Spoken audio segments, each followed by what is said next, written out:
जैसे कहते थे लोग कि मैं निर्भया की तरह तुम्हें कर दूंगा, निर्भया की तरह मार दूंगा, तो आज उनको भी जवाब मिला कि मैं निर्भया की तरह अगर किसी के साथ करूंगा तो निर्भया की तरह हमें फांसी की सजा भी मिलेगी। Her story shook the collective conscience of the entire nation. December 16, 2012, a 23-year-old paramedic raped and brutalized by 6 men in a moving bus in the heart of the national capital. But her fight wasn't hers alone. The nation prayed for her. And when she succumbed to her injuries, the anger poured onto the streets. The Delhi High Court termed it a rarest of rare case and awarded the death penalty to the rapists. But the youngest and the most barbaric of the 6, the 17-year-old juvenile, got away with as little as a 3-year term in a juvenile home. From the investigation and all, they came to know that that boy was the most cruel to Madam Nirbhaya. So I think the thing should go down, the age should go down for the rape case. For the rape case, it should be at least 14 to say that yes, he is accused, he is a culprit. Otherwise, the children, look, after 3 years, he is free. They showed no mercy to Nirbhaya, but they went in to appeal to the country's highest court. But the Supreme Court showed them no mercy, saying, I quote, "Offence created a tsunami of shock. The convicts treated the victim as an object of enjoyment with the single purpose of ravishing her. The nature and manner of the crime devastated social trust and falls in the rarest of rare category, warranting death penalty." End quote. It is something which was very important. The Supreme Court today, by giving death sentence to all the rapists of Nirbhaya, they have in a way emboldened all the Nirbhayas in this country and given a very tight slap to all the rapists. This was something that was needed. It was the need of the hour. A very strong message has been delivered by Supreme Court. आज सच्चाई की जीत हुई है। एक जिस तरह से हिंदुस्तान में रेप बढ़ रहा है, उस पर एक ये करारा तमाचा है, एक कड़ी रोक है। क्योंकि अगर आज डेथ पेनल्टी निर्भया के रेपिस्ट को नहीं दी जाती तो ये हो जाता कि महिलाओं को कोई सेफ्टी देने वाला नहीं है, प्रोटेक्शन देने वाला नहीं है। If you're not going to give them the right punishment, then the others who do this, they will not be feared by what's happening. Definitely they should be given capital punishment. That is how people will change. That's how men's mentality will change. At least all these people who are thinking of doing this kind of crime, they should be fear. They should have the fear in their. Fear of rarest case था और इस case में इसी type का judgement होना चाहिए ताकि लोगों को और इस सोसाइटी को एक सबक मिल पाए कि इस टाइप की एक्टिविटी दोबारा कभी नहीं रिपीट होनी चाहिए. It was a 5-year-long wait for justice, punctuated by promises to make India's streets safer for women. But has anything really changed? A repeat sex offender let off on bail sexually abuses a 6-year-old in Mumbai. 2 bike-borne youth caught on camera groping and molesting a girl on a street in Bengaluru. Countless women sexually abused by private cab drivers in different parts of the country. Instances after instances highlighting the fact that despite stronger laws, despite public outrage and despite various governments' promises, 50% of India still has to look over their shoulder when they step out of their doors. Mirror Now report. You're watching The Urban Debate on Mirror Now. I'm Faye D'Souza. Thank you for joining us. After 5 long years, the verdict is finally out. The brutes who raped and mutilated Nirbhaya will be hanged to death. The Supreme Court has refused to show any mercy to Nirbhaya's rapist.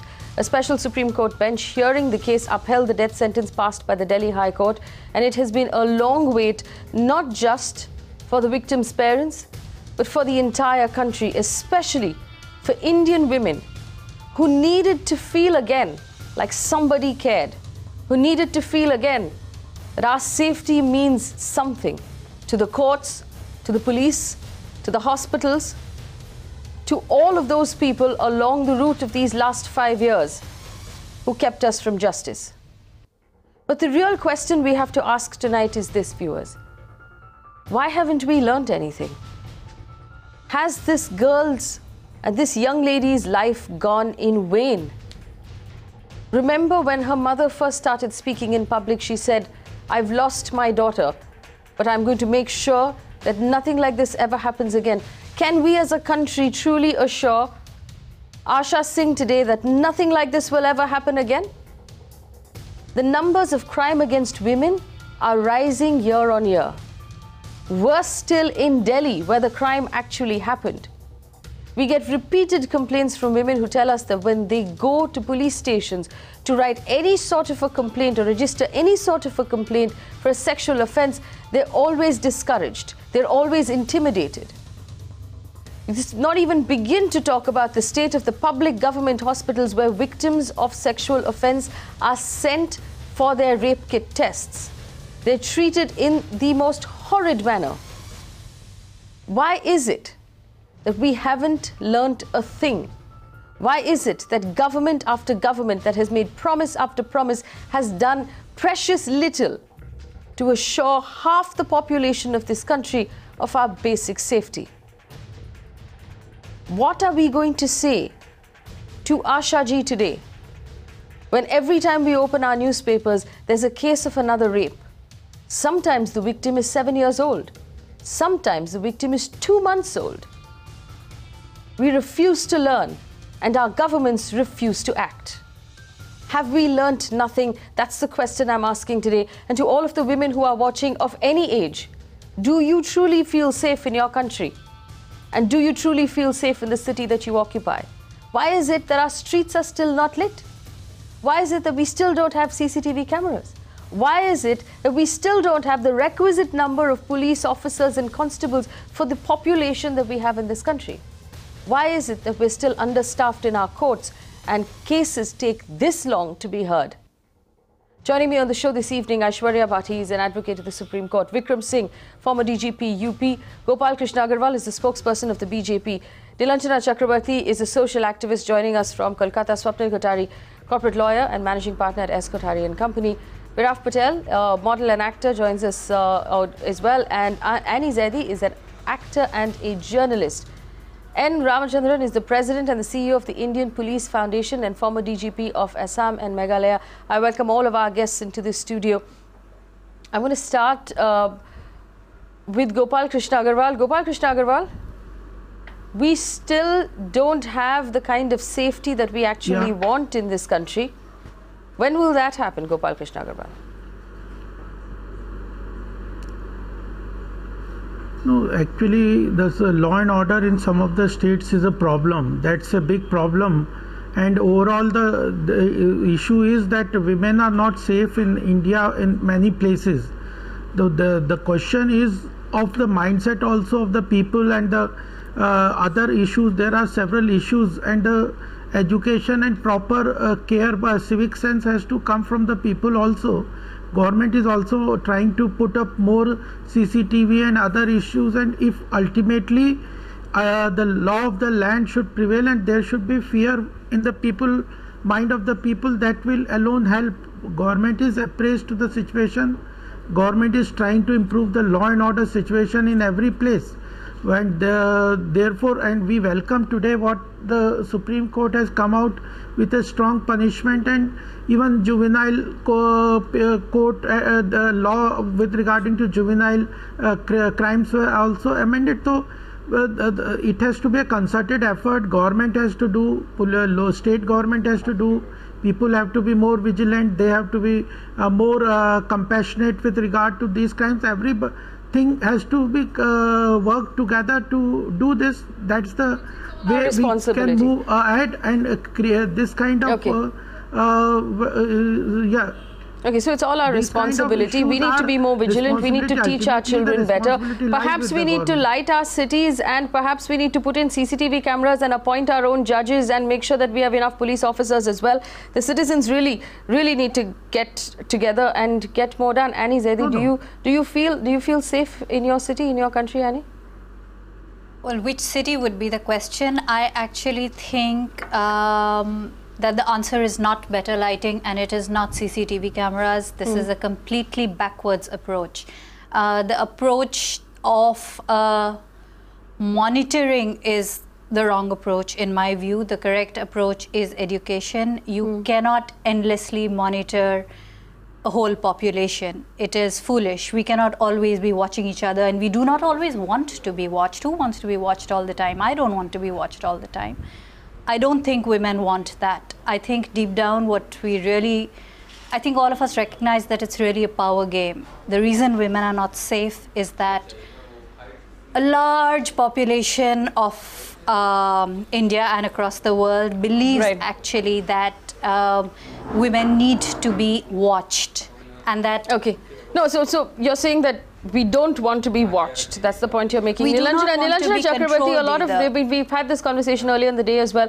Everybody says that we should leave it up to education, which means that we should be teaching the current 6-year-old boys to respect women better. And by the time those 6-year-old boys turn into adults and change the country, an entire generation of women will be lost to people who are pointing fingers at each other. Central governments at state governments, police at hospitals, hospitals at police, and then everybody at the judicial system. Who's going to actually take responsibility for women's safety in this country, Nilanjana?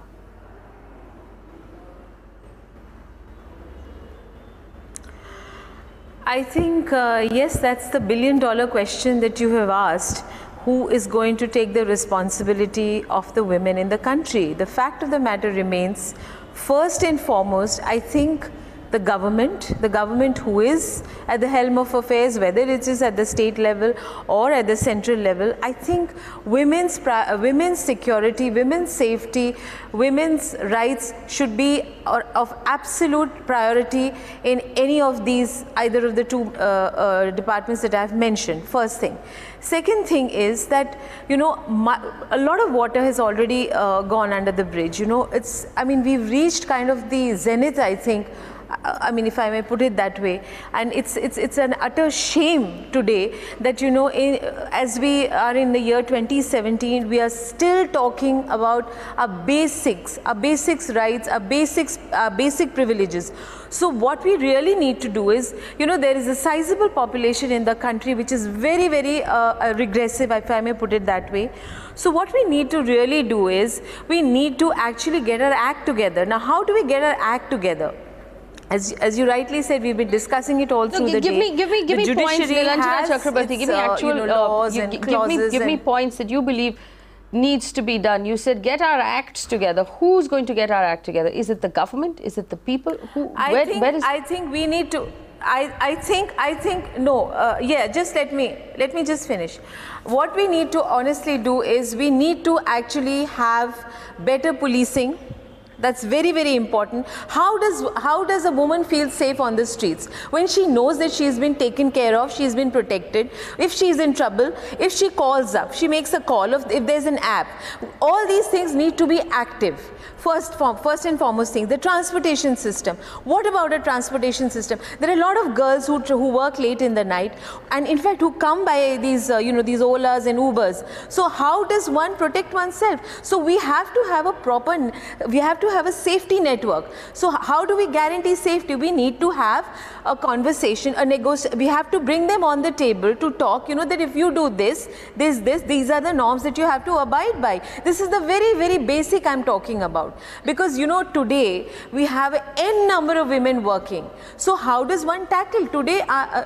Transportation is a very, very big aspect that we cannot ignore. Walking on the road, better policing, as that gentleman just said, that we need to have better policing. Yes, and CCTV cameras. Let me just bring in Vikram Singh. Let me bring in Vikram Singh. Tomorrow, if I am stalked. Right, let me bring in Vikram Singh. Vikram Singh, for a population of 1 lakh, per 1 lakh in India, we have 163 police officers. That is woefully short of what it should be. And we've talked about this several times, Vikram Singh. Our police force in all of our cities is not sensitized. And I want to share this experience, even in the city of Mumbai. I accompanied a colleague of mine to file a complaint of molestation, and the police in Mumbai turned around and told us, if you are going to be journalists, if you are going to go to crowded places to do your job, you should expect this to happen to you. This is not a big deal. Why do you want to file a complaint? You know you'll have to come to court. You'll know you'll have to give witness. You're going to start something that you will not complete later. They tried everything in their power, Vikram Singh, to get us to not file that complaint. Now, this is Mumbai. We're not even talking about what happens in the rest of the country. The police force needs to be educated, and we need more policemen on the ground, Vikram Singh. Obviously, Faye, where ignorance is bliss, it is folly to be wise. If that happened to you and your colleague in Mumbai, I shudder to think what would happen in the remote parts of the country. Yes, there are 30% vacancies in almost all the states and in all the police forces. We need to fill up these vacancies on a priority. Number 2, the force multipliers. Number 3, the technology. Number 4, last but not the least, to make the policemen more sensitive and have at least 30% of all the total force, 30% of the reserved category of women must be a part of the police force to make it more sensitive, more proactive, and to run the extra mile in as far as such cases are concerned. I'm sure no lady police officer would have talked so irresponsibly as this happened to you and to your colleague. And Mr. Ramachandran and I would hang our heads in shame that this is what is happening in Mumbai. Well, as far as the force multipliers and technology is concerned, the second point, I would say that 80,000 suggestions were given to late Justice Verma after the horrific Nirbhaya case, and they have been incorporated in the 13th Criminal Law Amendment Act. But implementation of law is one thing that is sadly missing. Section 166A is meant for those police officers, as it happened to you, that if your FIR is not lodged or somebody comes out with the pearl of wisdom like this, then 166A should have been lodged against him. How many cases of 166A IPC have been lodged, and how many police officers have been suspended and dismissed from service? I can't think of very many, except 1 or 2 maybe, but that is just not enough. You have to be cruel to be kind. If you really want the police force to be sensitive, the deadwood has to go. As far as CCTVs are concerned, as far as alarm systems are concerned, as far as other force multipliers are concerned, they are an imperative. Smart control rooms, digital mapping, as we talked earlier about the alarm systems in Ola, Uber and other cabs, and then zero tolerance in the society to see that if anything like that happens, nobody trivializes it, nobody commodifies it, nobody passes it as a joke. People should learn to take it seriously, and when there is zero tolerance in the public and in the police force, when there is collective responsibility, we do away with leaders who say, "Ye to bacche hain, bachchon se galtiyan ho jati hai." No, sorry, yes, they are not bachchas. They should have been dealt with as per law. They should have been thrown behind bars, and they should have been behind bars for the rest of their lives. And this judgment is a deterrent, and such deterrent and exemplary action needs to be taken in all the cases. Gopal Agarwal, respond to that. 30% vacancy still in police forces across several states, across most of the states. What are we doing as governments right now? And since you are the representative of the BJP, let me point out to you that 30% vacancy is across the state of Maharashtra, across the state of Gujarat, across the state of Uttar Pradesh. Several BJP-run states as well have a huge vacancy for police forces. If we don't hire the number of the policemen that we need, how are we going to keep our streets safe?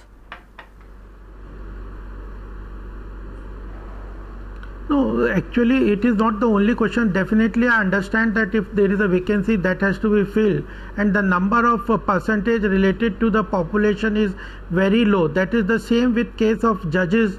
Everything, there is infrastructure shortages on these factors. But in addition to this, what we need is sensitization of police force on the issues of women's safety, gender equality. Over a period, we have seen there is a deterioration on the with regard to women's safety, and that people have said here that education is one of the factor. But that alone, we have to tackle the Gopal issue on all whose responsibility is it? Who's So you're calling out a laundry list of things that need to be done. Whose responsibility is it to get it done? Whose responsibility is law and order? It is the state government. Law and order is a responsibility of the state government, and they have to do it. That is the thing, and our government is trying. You see in the UP, the way government is working for women's safety in particular. We have just now come into power not more than 2 months. And our focus area in Uttar Pradesh, which has seen the maximum number of crimes against women in Uttar Pradesh, there the government, Yogi Adityanath government, is working overtime day and night to put up these things. Doing what? Working overtime, doing what? Women police stations are there. Identifying the police stations which are only for catering to the women only police stations. Then anti-Romeo squad is being implemented. Then women coordination volunteers. Let me point out to you one thing, Gopal Agarwal. Let me point out to you one thing. First of all, when you have to have a women's only police station, you are as a government accepting the fact that there is something horribly wrong with your male policemen. So you're not fixing that problem. You're saying our male policemen are so unworthy of our trust that we have to create women only police stations. Secondly, the anti-Romeo squad. The anti-Romeo squad solves no issues at all except to actually harass people on the ground. There are lots of things that need to be done, and the anti-Romeo squad is not the solution that is needed in Uttar Pradesh. Vikram Singh, you are former DGP of Uttar Pradesh. What is being done? Are you convinced with what is being done in Uttar Pradesh right now? No, let me, one more thing I want to add. Not really. Faye, I would just make 2 quick points for Mr. Agarwal. Firstly, the Supreme Court has summoned the chief secretaries and the DGPs of several states and asking them what is the reason why you've not been able to fill up the vacancies. Are you waiting for some kind of an opportune time to have a politically right atmosphere so that you can fill up the vacancies at that time, so that it translates into votes? If that not be the case, then why not fill up the vacancies immediately, get the lady police officers in position? And then getting the anti-Romeo squad is almost like addressing a temperature of the human body to address an inner disease. Please go after the inner disease and the temperature will cure itself. Get after the lumpen elements, get after the crime and criminals, get the CCTNS in position, get after all the hardcore criminals, ensure proper patrolling, picketing and surveillance, and things will solve itself. But do not treat the symptoms, treat the disease. I want to bring in Swapnil Kothari. Swapnil Kothari, there was a mention of the vacancies. There was a mention of the vacancies. 1 second, Gopal Agarwal, I'll come back to you. There was a mention of vacancies of judges in various courts. The fact that we are understaffed, which is why most judges are overworking themselves, and which is why it takes so long to get through cases. Please explain to our audience what the government's role has been. Well, in that situation. Yes, the government has woken up to this fact at a very late stage that we are understaffed with the judges, especially when they saw the ex-Chief Justice of India, T.S. Thakur, shedding a tear at that time when he had that sort of a debate with Mr. Narendra Modi. At that point in time, the government woke up to the fact that shedding a tear was something which, was equivalent to, an inundation of, maladies that you can't see. I have never seen in my past 23 years of practice a Chief Justice crying. Now, this particular judgment, in fact, is a stark reminder of this very sordid fact that it is only the judiciary which comes to bell the cat. I completely echo the sentiments voiced by by DGP Vikram Singh in the sense that the police, I would want, that is the judiciary, that is the last resort where it's supposed to adjudicate. What is the meaning of separation of powers by the in our democratic form of government? First is that the executive, that the legislature legislates, the executive executes and administers, and then the judiciary adjudicates. What are the first 2 arms, the pillars of the doing? And then the fourth, fortunately, because of the 4th pillar that we have today, that is the media, the very vigilant media and the press that is bringing these kind of situations. Why do you think Nirbhaya case got to justice so fast? It happened on December 16, 2012. Somewhere in 2013, there was a judgment by the trial court. Next year, confirmation by the High Court. In the next 3 years, we have the Supreme Court confirming the sentence. And then there's going to be a review petition, a curative petition, all of which is going to be tossed. But so what I'm saying is that we need fast-track courts. Where is this 1,000 crore Nirbhaya fund being done? Where is it? I think it needs to be spent on fast-track the courts. Faye, if you remember, we had a special court for the Harshad Mehta scam. Why don't we have a special rape court for this kind of situations so that justice is meted out faster? And in these kind of cases, now that the Supreme Court has set this precedent and it's a 429-page judgment, I think they've laid out the rules for the rarest of rare cases. Just mete out death penalty straight away. So let me answer that question, Swapnil Kothari. Where is the Nirbhaya fund? Gopal Agarwal, The Nirbhaya Fund did not receive an allocation from the Finance Minister in this year's budget. And to make matters worse, the only allocation that has gone out of the Nirbhaya Fund is to put CCTV cameras in railway stations, which technically the Railway Ministry should be paying for, not the Nirbhaya Fund.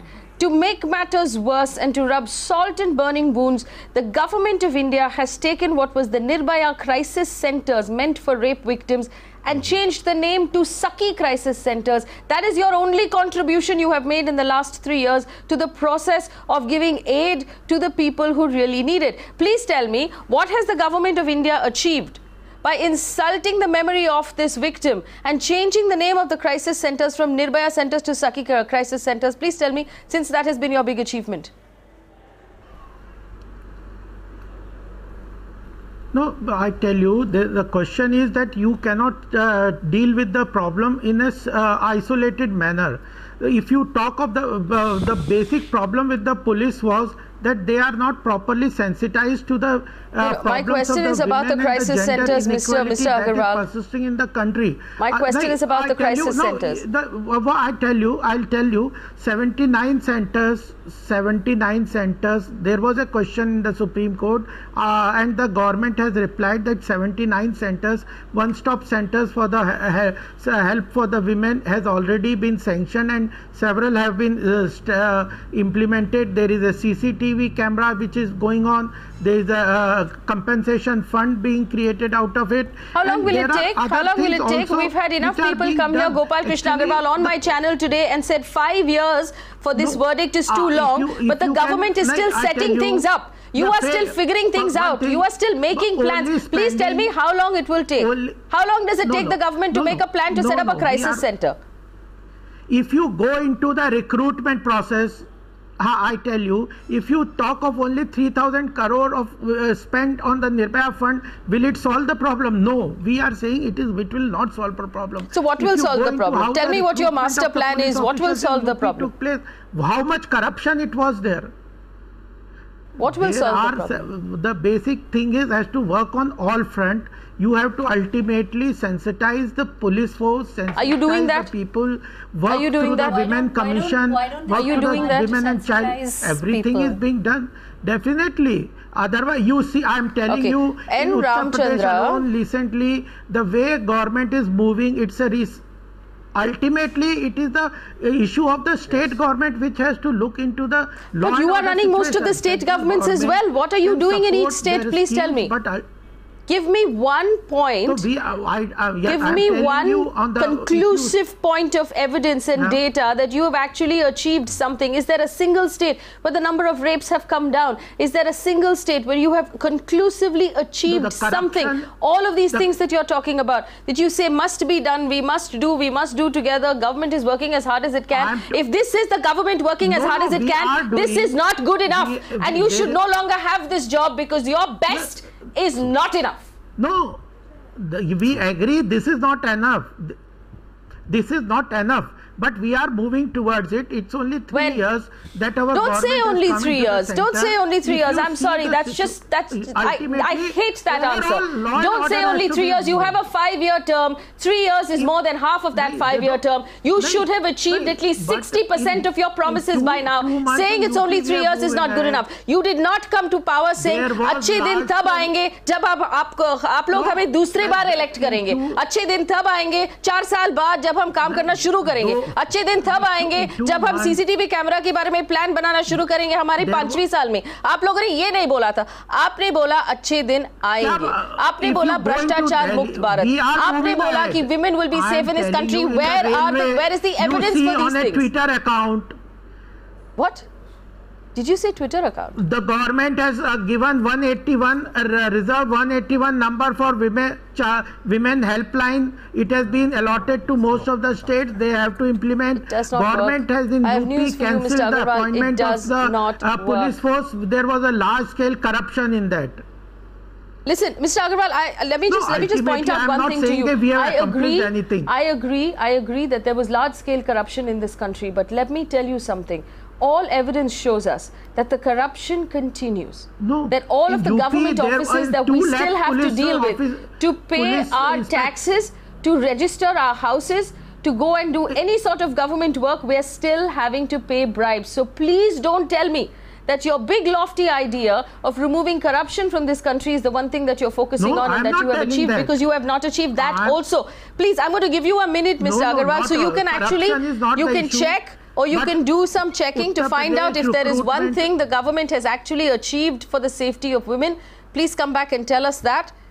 Viraf Partel is also on the show. Viraf, I'm sorry I'm coming to you this late. Viraf is a model and an actor. 181 has been set up in 18 states. Viraf? 181 helpline, women helpline number is 181 doesn't work, Mr. Agarwal. 181 doesn't work, Mr. Agarwal. I'm sorry, Viraf, it's Viraf's turn to speak. Viraf, do you believe that the women in our country are safe? Have we learnt anything in the last 5 years?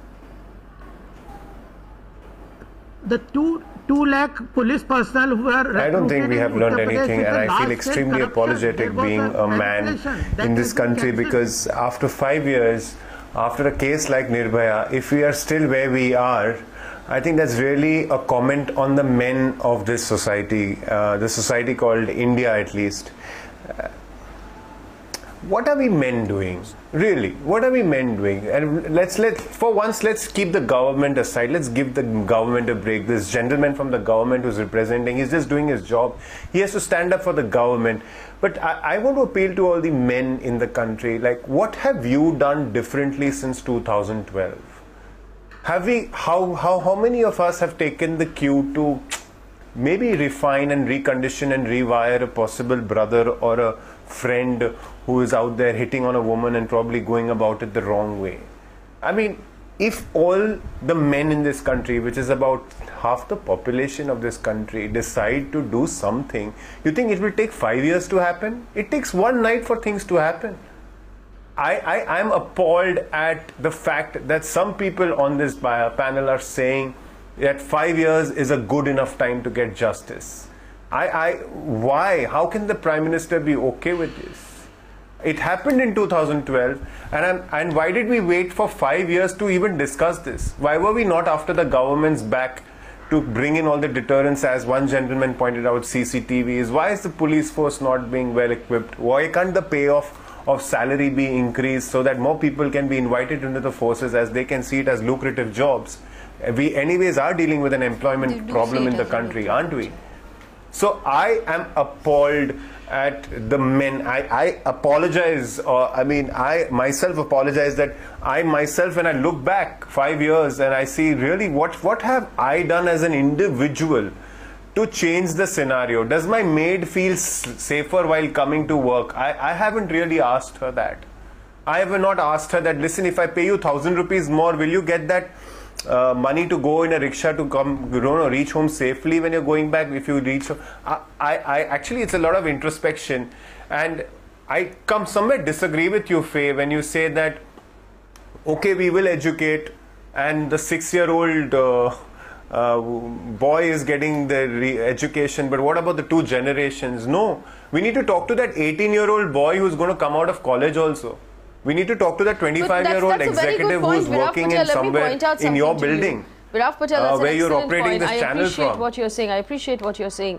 Now, for a government, and I personally believe that a citizen has two main duties. You pay your taxes and you vote responsibly, and you bring in a government that is meant to do their jobs. Now, for a government that is constantly turning around and telling us it is society and society needs to change, let me point out to you, there is I disagree, Faye, that's not formal. Hang on, that's not what my school taught me. That's not my duty. Okay, did your school have any sort of sex education, Viraf? Do you not believe that governments need to include sex education in all schools? Let me point out to you that there is no sex education in any of our schools, especially the primary or the secondary schools, especially the government schools. Now, this is something that can be done. If we are serious about educating the 6-year-olds and the 10-year-olds and the 18-year-olds, we can include it in the syllabus. This is something we can control, and we can teach them things that they need to know. It comes out of an organized pipe of information that the government controls. My point is simply this. Yes, we all need to be vigilant. Yes, as citizens, we need to watch out for each other, and that is really how we can be safe. I think we need to put the government to shame. This government is actually Can't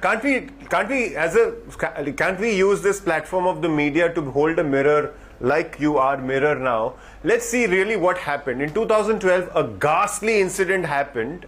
And what happened? The government had a knee-jerk reaction because they were under pressure caused by you, the media, to show the country that, hey, we are doing something. Hence the Nirbhaya Fund, hence all the action plans that have gone on. Really, how much have we implemented? This government, or any government for that matter, to implement something in a population of 1.25 billion people is going to take probably a generation. No, actually, we implemented Aadhaar, we implemented demonetization. Do not undersell our government, Viraf Partel. We implemented demonetization overnight. We've implemented Aadhaar overnight. You should not believe that this government is going to take many generations to implement anything. We have the capacity to track each person in this country. We have the capacity for vigilance, which we're using for the wrong things. 1 second, Viraf, I want to bring in Aishwarya Bhati. Aishwarya Bhati, and also M. Ramachandran, I'm going to come to you as well. Aishwarya Bhati, there is a lot left to be desired. And I'm pinning the blame solely tonight on the government of India for not doing more for the daughters of this country. Aishwarya Bhati.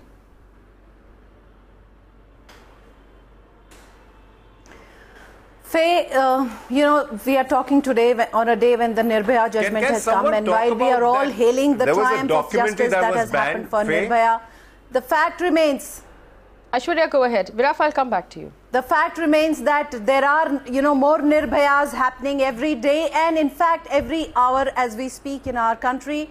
You know, we saw a lot of positive changes in the law. The definition of rape was enhanced. The laws were amended to include, smaller offences like eve teasing, stalking, even serious offences like acid throwing, voyeurism. All this was included in the criminal laws of our country. The Juvenile Justice Act was amended to include people who were at the verge of or the cusp of, of being major, but their intention was necessary. So we saw a barrage of changes in our criminal jurisprudence, which were all very welcome changes. But you know what we were lacking on earlier were not really the laws. While these changes are welcome, but where we were really lacking was the enforcement. The law enforcement and implementation is where we were lacking. When I talk about law enforcement and implementation, most important thing is the turnaround time, the response from the police. Does a woman today feel safe walking around, on the public streets and going about her day? And if anything untoward happens with her, does she feel safe to go to a police station, lodge an FIR of the untoward incident that would have happened to her? Does her family has confidence in the system that she will be meted out with justice? Does the entire criminal justice system, when she is facing that as a victim and trying to get justice for herself, does it become, adding insult to injury? Those are the questions that need to be asked. Today, the times that we live in, investigation, the science is missing from investigation. Science and technology, all of us have included in our personal lives. We all use science and technology as force multipliers in our personal life, in our professional lives. But you know how much of science and technology still is used by the investigative arm, which is supposed to be responsible for solving crimes? Zilch of what is really available. And we are talking of offences which are, a rape, for example, is an offence where the accused actually leaves his evidence in the victim's body, and you still are talking about where we are not dealing with scientific investigation and technology being used. These are very sorry state of affairs, and forever the importance, I think the focus has not been there on women's safety. Of course, the mindset of society cannot be divorced, and it's not about, having sex education in schools. It is about having value education at homes, teaching your sons the right things, teaching your daughters to be courageous, to speak up and demand what they really need to demand, what they deserve to demand. And it is about having the right kind of moral values and education in our schools. But the state machinery is a very important machinery, and that citizens cannot achieve what a state machinery can achieve. Thank so you. There are, this is not let me just bring in M. Ramachandran. M. Ramachandran, Aishwarya is the president and the CEO of the Indian Police Foundation. 1 second. M. Ramachandran is the president and the CEO of the Indian Police Foundation. Mr. Ramachandran, everything that Aishwarya just said, the lack of technology in investigation, the shortage of staff in our police forces, the shortage of sensitivity, the kind of things that policemen say to victims of crime. Were you drinking? What were you wearing? What were you doing out at night? Well, I had a colleague who told me just the other day that when someone complained about stalking on Facebook in Mumbai again, the cop turned around and said, "Why are you on Facebook? Achhe ghar ki ladkiyan don't get on Facebook." There's something horribly wrong with our systems. You are right, Faye. We must, I would like to call your attention to what has been, said by Justice J.S. Verma immediately after the Nirbhaya incident. Justice J.S. Verma Commission had brought out this beautiful report in which certain things have been very, pointed out. Number one, that any amount of laws that you may have, as long as it is not well enforced, these laws can be of no value. This is what Justice Verma mentioned. Now, for enforcement, again, he has pointed out that one of the things that the country has to focus on is police reform. Now, the police, I don't know, there is a general reluctance on the part of every political party, every government in this country, whether they are at the state or at the center, in investing adequately in modernizing the police, professionalizing the police. So what happens is that we are continuously, we are perpetrating the old system again and again, and we don't learn lessons even after these kind of horrific incidents.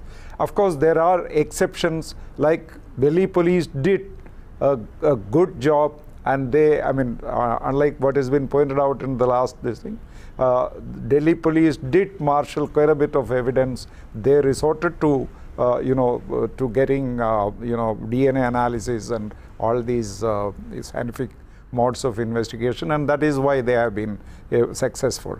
But then the issue is that Delhi police is very well looked after, but most states in this country, the police is the last or probably the least provided for among government organizations.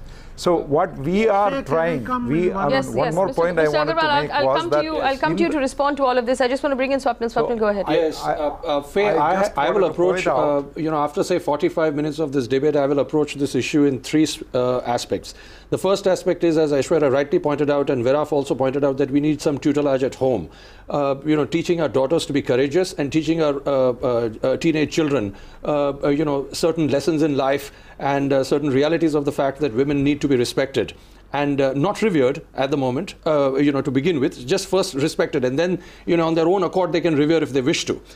Second aspect is now coming to the aspect, once we've done that, then we need to go to the administrative aspect of something, which is now the responsibility of the government. Mr. Agarwal, you pointed out the fact that 1,000, 3,000 crores are not enough. I don't think that is an appropriate statement to make, for the simple reason you are talking of remedial measures. You're talking of compensation fund being established, 181 number being established, certain rape crisis centers being established, if at all they are established. I'm not so sure about that. But these are remedial measures. I'm talking of preventive measures. Teach, sensitize the police to first of all do patrol, picket, as Mr. Singh pointed out, and also have these regular primers every day when they come in the morning as to how this needs to be prevented. Then we'll talk of remedy. And then the third aspect I would talk about, when as far as the judiciary is concerned, as Viraf pointed out, unfortunately, Viraf, I disagree with you here, that 5 years for 3 courts to give a judgment within a span of 5 years, or not even 5, it's 4.5, starting from December 12th to May 5th. It's an achievement as far as this is concerned, given the fact, given the circumstances in which the judiciary is overburdened and inundated with cases and the way it's functioning.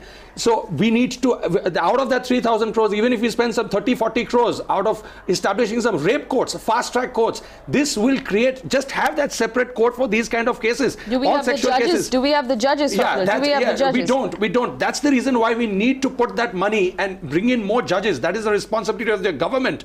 That is what the government's job is, to appoint more judges in consultation with the collegium of the judges. So, this is what it recommends. The collegium recommends it to the government approves of it. So, the government is sitting on it. I'm just seeing my Faye. Yes, go ahead. Sir, I think, I just noticed a poll which Mirror Now, your channel, has done on the social media, and you've asked the question, 5 years after Nirbhaya, are our cities safe?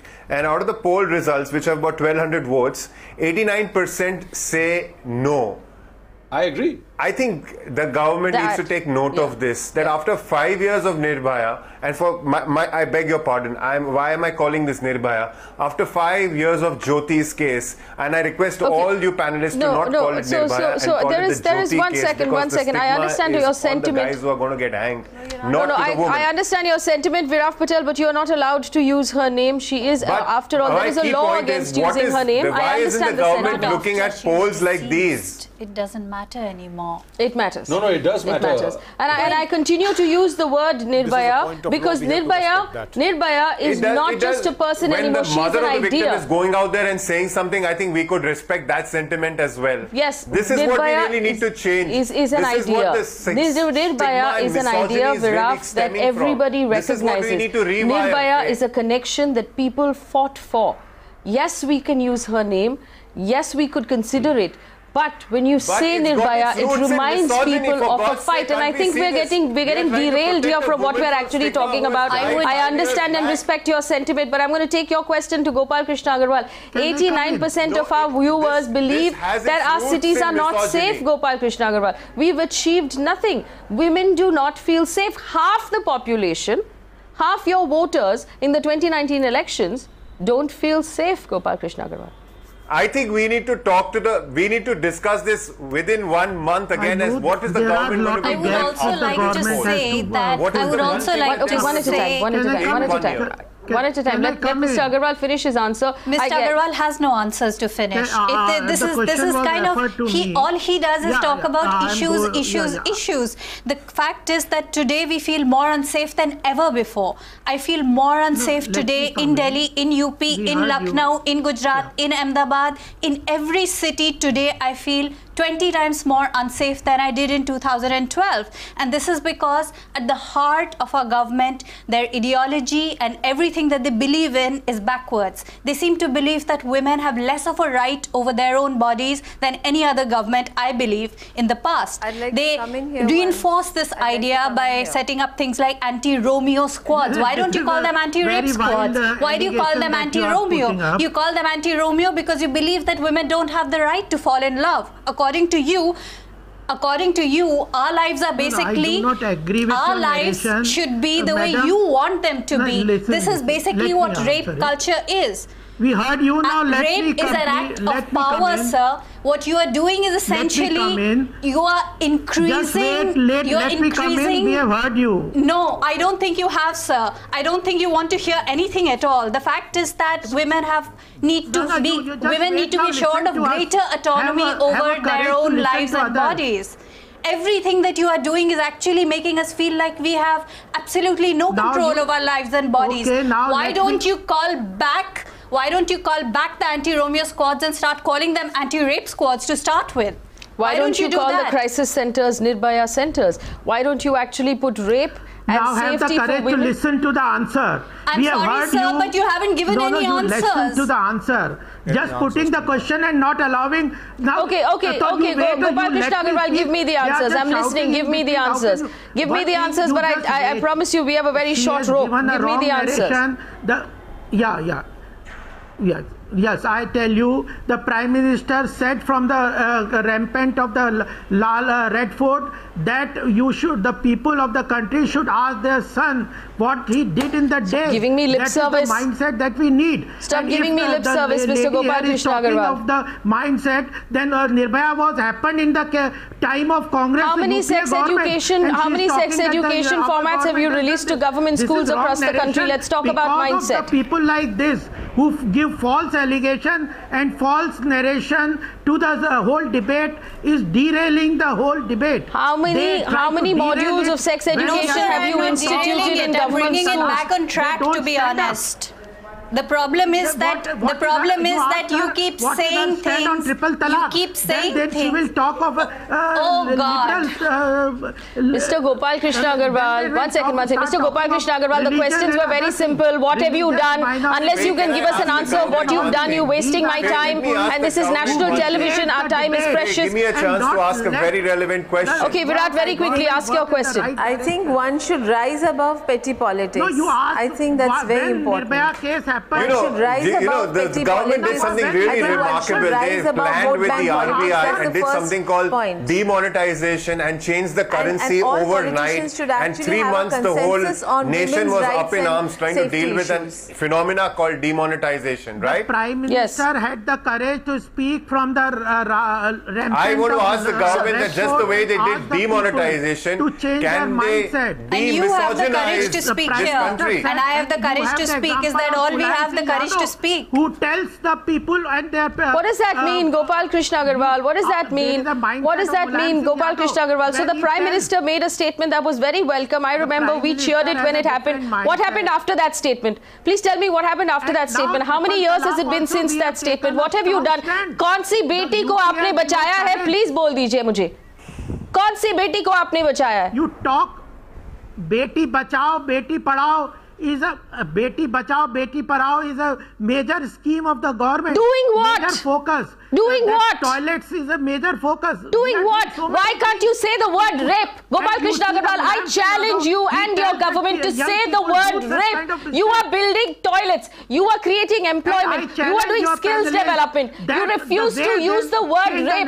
None of your manifestos will address the problem. None of your manifestos will actually talk about safety for women. You've not done any work in the area of safety for women. All you're talking about is skills. You're talking about Anganwadis. You're talking about building toilets. Address the problem. Address the problem, Gopal Krishna Agarwal. We are opening toilets. There is a rampant corruption in the fulfilling the post of police personnel. That we have changed. Where in Madhya Pradesh? There is a triple tarak issue, so many issues. Stop politicizing. Stop politicizing. Gopal Krishna Agarwal, today of all days, in honor of the memory of this woman who gave her life to awaken the public consciousness of this country to what is happening to women, in the honor of her mother who has fought for 5 years for justice, you should not be politicizing the issue and bringing up this government and that government, this politics and that politics. Let me tell you something. Audience. Every 4 hours in the city of Delhi, a rape is reported. 4 hours. What is the size of the city of Delhi? Is it geographically large enough to have a rape take place every 4 hours? Every 9 minutes in the city of Delhi, there is a crisis phone call from a woman in distress. And we're not even talking about the rapes that don't get reported. We're not even talking about the rest of the country. The number of rapes that happen in our country make my blood curdle every day. And there are a lot of cases, the victims are 7 years old, they're 2 months old, they're 3 months old, and this is not because of anything else. The government would like to have you believe that we are a sick and degraded people. We are not. We are a people in need of law enforcement. We are a people in need of a law that matters. We are people in need of a government that cares about us. What are the points that came up? 30% of our police forces have vacancies. The government's responsibility. There aren't enough judges being nominated to various courts. The government's responsibility. Our streets and our cities might be smart cities. They are not safe cities. The government's responsibility. This rape happened in public transport. Are our public transport spaces safe? Whose responsibility is that? It's the government's responsibility. Look at the street corners. Look at the underpassways. Look at the spaces outside of Delhi metros. They're dark. They're unsafe. They allow for people to take advantage of victims. And in our police forces and in our police offices and in our police centers, the victims are victimized one more time. And if Mr. Gopal Krishna Agarwal wants to so much convince me that you're doing enough, I will be convinced when you pick out the entire list of your own politicians who have said degrading and disrespectful things about women and throw them out. They all still have positions in your government. You care nothing about us. Nothing at all. You can stand today and say you welcome this judgment, but it has come from the Supreme Court. It has not come from you. You've done precious little. I will welcome the government of the day of any state to come onto this show and give me hard fact evidence that you have done something, anything at all for women, I will give you this platform. But until you can give me evidence, I no longer want to hear your rhetoric about how you are going to educate us and you're going to save us, because that is just words. And words will no longer do. We're watching.